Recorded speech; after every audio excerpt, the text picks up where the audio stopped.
Welcome, ladies and gentlemen, to the Family Office Club podcast and YouTube channel. We're going to get right into it. I'm going to introduce a very special member to the Family Office Club, Renan Cortez, the founder of Syndicate Venture Group. Renan Cortez is a 12-year military veteran, over 27 years of combined experience. Syndicate Venture Group has over $8 million in assets under management. And Renan is focused on investing in underrepresented founders by stimulating the local economy and expanding the community workforce and developing a portfolio of profitable service-based companies. So I know that very well. I've been I've known you for over a year now. Our team has definitely has helped you with a lot of the branding here, has seen your growth. But can you tell us more what that means? And can you tell us more about what Syndicate Venture Group is? Well, you can start off by saying hi to our audience too. Andres, thank you for having me here. This is amazing. You know, I feel very fortunate to have some time to speak with you and your group here at Family Office Club. And you're right. I mean, Family Office Club has done wonders for me in the progress of what we've done. I remember day one, I was very, well, you remember me from day one, very wet behind the ears, but yeah, things have come a long way. And to add on to that, I mean, we were really excited to come across you, and your vision and what you were doing. And we thought it was very attractive. So I remember when Richard reached out to me and he was like, hey, I want you to talk to Renan. He seems to have a really good head on his shoulders. I like his attitude. I like his values, and what he is doing makes a lot of sense. So we were just as excited to work with you. Yeah, this whole thing, it just makes sense on what we're doing, right? So I did 12 years in the military, and then I did 15 years corporate America, medical device sales, selling pacemakers, right, for top companies like Medtronic and Abbott. And I did some medical startups as well. And I switched gears, right, at the age of 46, 47 years old, right?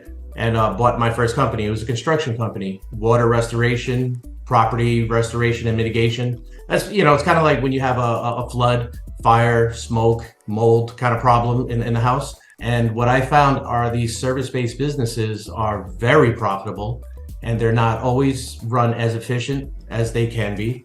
And there's a thing called the silver tsunami happening right now, where they say the boomer generation, right? They're exiting their businesses, so the boomer generation started a lot of businesses, or they took it over from their parents. They cultivated it over the next 30 years. And now there's a generation that's retiring. They're of retirement age, and there's no succession planning. Their kids want to be TikTok stars, IG famous, right? They want to get into crypto, AI, and that's all cool stuff. It really is, or, their parents grew up in the trades, and they always told their kids, do better than us, right? Be a doctor, be a lawyer, do something better than being in the trades. So there's an actual big issue, a problem, especially with our infrastructure the way it is in the country, where service-based businesses, there isn't a good succession plan for it. So that's basically what we're doing. We're doing a national roll-up of service-based businesses, specifically construction, restoration, and reconstruction companies. And there's a huge opportunity for that. And then, yes, there is a philanthropic mission for us where we are helping underserved populations, military vets transitioning from the military to civilian life. We're offering mentorship, development, women entrepreneurs, and other underrepresented business founders, for sure. Excellent. And definitely the blue wave is definitely something that I've read up on a good amount. But I'm very curious in terms of what your experience has been with these baby boomers, with these entrepreneurs and business owners in that generation. You made a really good point. All of their kids want to be TikTok stars, their grandkids. The succession plan isn't there because of this new generation and how lucrative it could potentially be to be a TikTok star nowadays. There's 7-year-olds making millions of dollars for their parents by playing with toys in front of a TV, testing That's right. Yeah. Fire truck. It's crazy. It really is. But tell me, I don't really talk to a lot of these baby boomers and service-based businesses. How serious is that problem? What kind of stories are you hearing? There's people that what they're going to do with their business. Yeah, they're struggling to sell their business, believe it or not. You have super profitable multi-million-dollar businesses with 50 to 100 employees, and because there's no succession plan, these employees. So yeah, the owner is retiring. There's no succession plan. So what they are doing is they're winding down their business, which means like 50 to 100 people could just be unemployed just like that. They tell them, we're closing business, you have to go find another job. And so that's a problem we're solving right there, because we go in, we acquire the business, and then because we're adding it to the portfolio, we're actually increasing the staff. We're trying to actually grow the company instead of where it's been kind of spiraling down, maybe year over year. People get tired. They don't want to add marketing. They don't want to push as hard as they did where they were in their 30s or 40s, right? So they're just kind of winding down. So we kind of freshen up the business. And it's the old adage, right? They say you find a company that's operating on a fax machine, replace that with a computer, and profits go up by 30%, let's say, right? So that's what we're doing. We're implementing management structure, organizational efficiencies, technology, policies, automations, all the things you would find in a larger corporate company. And we're applying that to service-based businesses, and we're seeing some really good results. And what examples of service-based businesses, maybe share a story with us about one particular company. Yeah, so there's HVAC, plumbing, anything infrastructure, right? And this is how I kind of developed the thesis, when coronavirus was going through and, gas prices are going up. If gas is $20 a gallon, right? People are like delaying their vacations. They might not buy that addition for their house. There's luxury items that they don't need. But if a pipe breaks in your ceiling and, it's coming down to your living room, to your basement, you're going to make that phone call, right? And so you're going to call insurance. Insurance is going to call a company like mine where we come in and do the work. So it's kind of a necessity, right? So it's nothing is recession proof, but there is definite recession resistant companies. And so that's the service-based businesses that I'm speaking of. Like in Arizona, super hot. Your HVAC goes out, your AC goes out, you're making that phone call. You're going to put it on a credit card or something, or have insurance cover it, and you're going to make the phone call. That's not something that you could really delay. So it's a necessity, and that's where I'm finding the most opportunity for sure. Got it. Excellent. And have there been any kind of like recent acquisitions ever since the start that you're probably maybe very excited about? Maybe you can share a little bit about how you found that family or that, that business owner. Yeah, so we do a pretty strong off-market deal sourcing campaign where we talk to the owners off the biz buy sell listings and LoopNet and all the traditional ways, because I find that they're stronger. They're stronger businesses, stronger deals that you could create more authentic relationships. So the first one we bought was an $8.6 million business doing about $2 million in EBITDA, right? And just by applying some of the management structure and efficiencies, we're bringing that year to date at 2.5 million EBITDA. We're tracking. We have 30 more million assets under management coming on board, one in California, one in Pennsylvania. I'm based out of central New Jersey. So, we have bi-coastal now. There's an asset in Seattle we're looking at. And so now deal flow is getting really strong. I'm getting into the network. Yeah, it's becoming really fun finding these assets, speaking with the owners, negotiating the terms and implementing it into the portfolio. And so I decided the very first one, to be honest, I did it for 100% seller financing. So I bought an $8.6 million business with no money down. No bank note, 100% seller financed. And so when I did that, that's actually what led me here. I'm like, if I could do that without money, imagine what I could do if I had capital. My negotiating power would be higher. I could negotiate a better deal, because I gave them a little bit higher of a multiple to do the seller financing, which, that's what's in it for them, right? But now we're raising $100 million for our fund. And that's for the express purpose of acquiring businesses, capitalizing into them and growing to 100 million in aggregate EBITDA. We expect a $1 to $1.5 billion exit in 5 to 7 years. And then we'll see where we go from there, but right now the vision is clear and we're marching forward. It's exciting. And when you talk to some of these business owners in that boomer generation, are you finding it's a lot like, for example, when I was wholesaling single family properties, a lot of the best properties, they were getting called like crazy. Are you finding that it's highly competitive? There's a lot of people calling these boomers trying to buy their businesses? And Yes. do maybe even the seller financing, since it's a creative structure that exists? Are you finding that, they're telling you, Renan, this is my 5th call today, this is my 10th call this week, and is it like that, or are you getting a lot of people that are like, thank you so much, I've been dying to speak with someone to take this business off my hand? No, so the sector I'm looking at now, 1 to 6 million in EBITDA, they are getting a lot of calls from private equity now, because at the higher levels, the bigger, because that's considered the lower middle market, right? Where the typical private equity lives and they play, it's starting to get very, very competitive for them. So now they're starting to come down to the 1 to 6 million EBITDA mark, right? To the lower middle market. But where we have the edge is, we actually have, I want to say we're more personable with the owners, because the thing that I do hear from them is, you have somebody behind an Excel spreadsheet in their office and wherever, right? Just kind of making an offer based on numbers. We make it a point to actually meet the owners in person. We establish the relationship and we see if we're a good fit to begin with, right? Because it's not all about dollars and cents. We have to make sure there's a culture fit. We have to make sure that we take care of the employees. There's a bigger picture to all of this. And so, to be perfectly honest, I mean, we've gotten the edge over bigger private equity because of that. Like the one in California, $18 million. They actually had an offer in hand for 24 million, but they see our vision, they see our mission, and they opted to go with us to come into the bigger portfolio for the bigger picture down the line. So I feel we have something special going on with Syndicate Venture Group for sure. Awesome, incredible. And in terms of what led you here, you spoke a little bit about it. I'm not sure if maybe the property restoration and being, kind of involved in that space kind of, is what gave you so much background on some of these more traditional based businesses. But what kind of led you to this thesis and saying, I'm going to launch this fund and I'm going to build this investment platform, right? Yeah.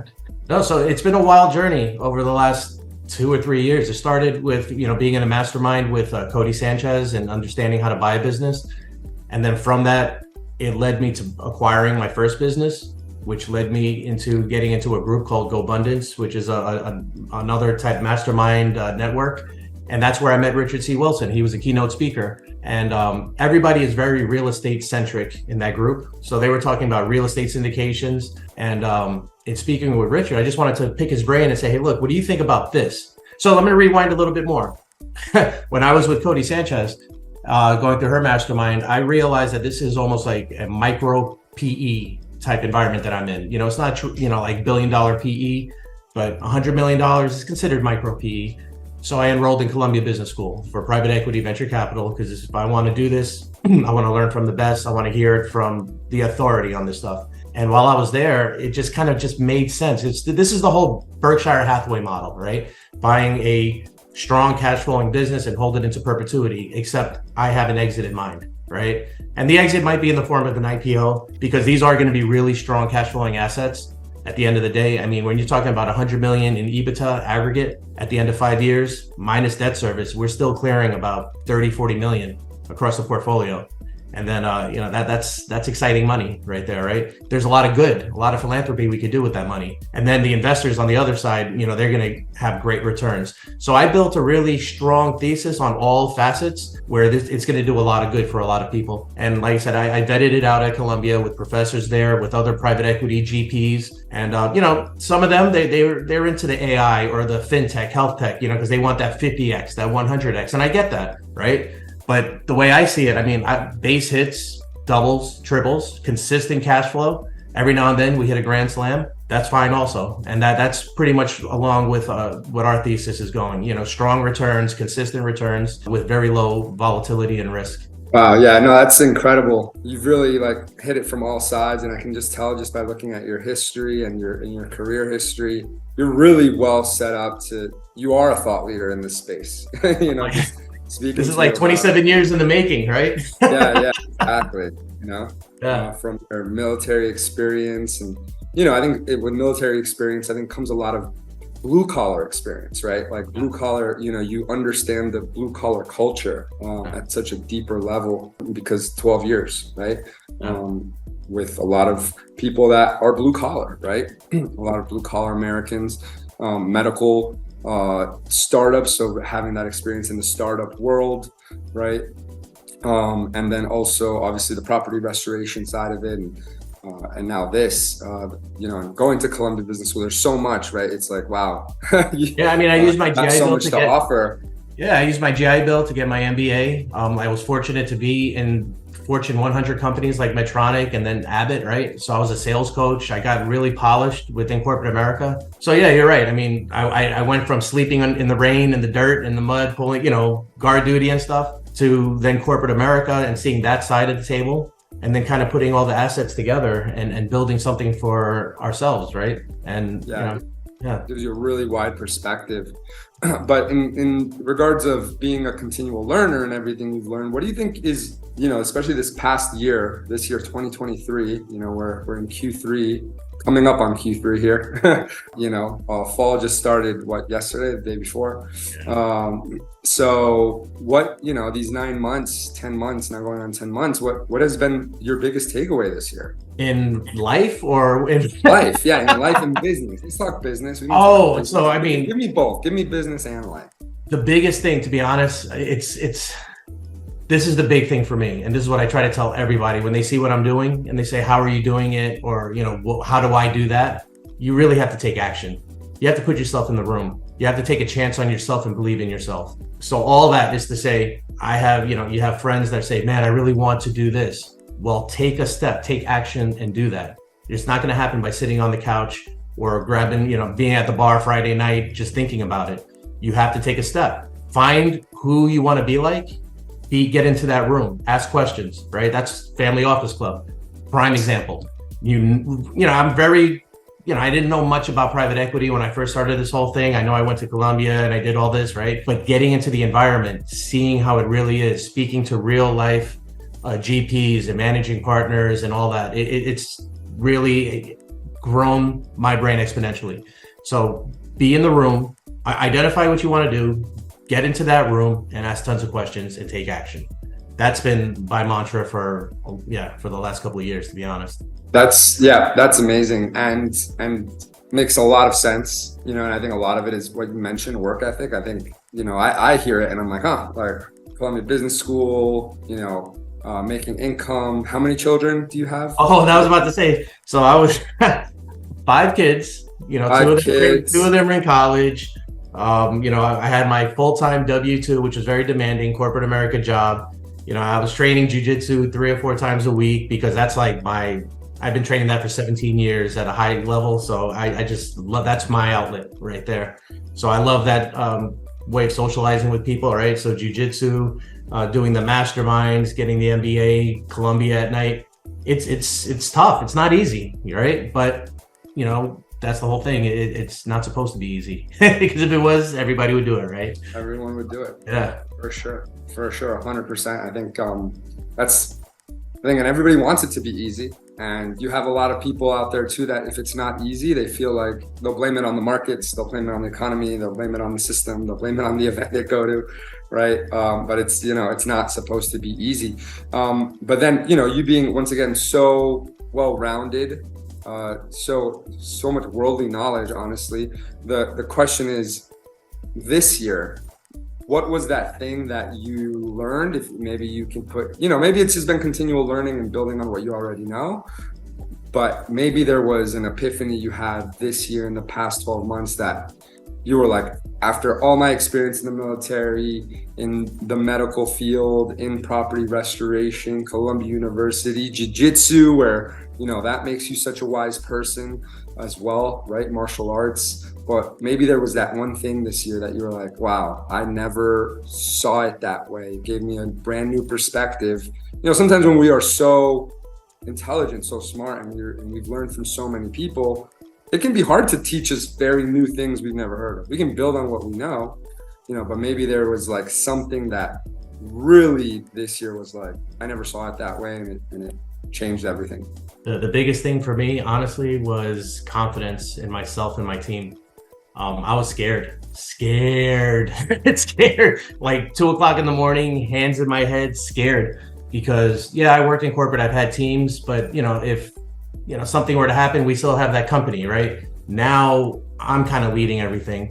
and decisions that I make or my team makes, it affects, families. Like I just said, you have these companies that have 50 to 100 people, employees. You make a decision in that company that affects more than just your family. It's everybody. So I had to get like really strong confidence in myself, right? I had to get very introspective and surround myself with networks of people to hedge our success, meaning I don't want to fail, and we are not going to fail. And so what am I doing to ensure success? Is I'm surrounding myself with people smarter than myself, right? That could ensure our success, because we needed to have this.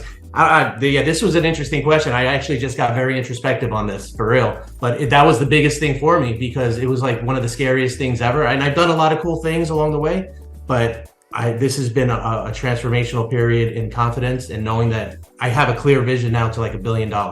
I know what's going to happen. I'm very confident about it. I'm building the team. I mean, when we met, it was just me. Now we have a COO, an investment officer, compliance, CFO, director of strategy, all ready to rock. And it gives me butterflies when I talk about it, because I see the vision very clearly. I know we're marching in that direction. And it was just a confidence in what you're doing and believing in yourself and doing it. Yeah. Yeah, that's that's powerful. I wasn't ready for that question, but that's exactly how I feel right now. The biggest thing for this last year is building that confidence and belief, for sure. Yeah, no, that's powerful. So especially powerful for it to be, confidence coming from someone like you, right? And it just, like I said, I mean, you've learned from so many people, obviously the 17 years in jiu-jitsu, right? I mean, you learned so much there, right? You're working the mats with, a lot of the people that I know that have been so dedicated to jiu-jitsu. I met a lot of millionaires and multimillionaires that are super into jiu-jitsu. So I can only imagine sharing the mat with them and talking, and that, brotherhood, you learn so much from that. All the courses you're going to, Colombia, it's like, what can someone at this level learn that's new, right? So many times we're just building on what we already know and trying to master those things that we already know. But sometimes it can be hard to let new things in. But the confidence answer was almost one too that I wasn't expecting.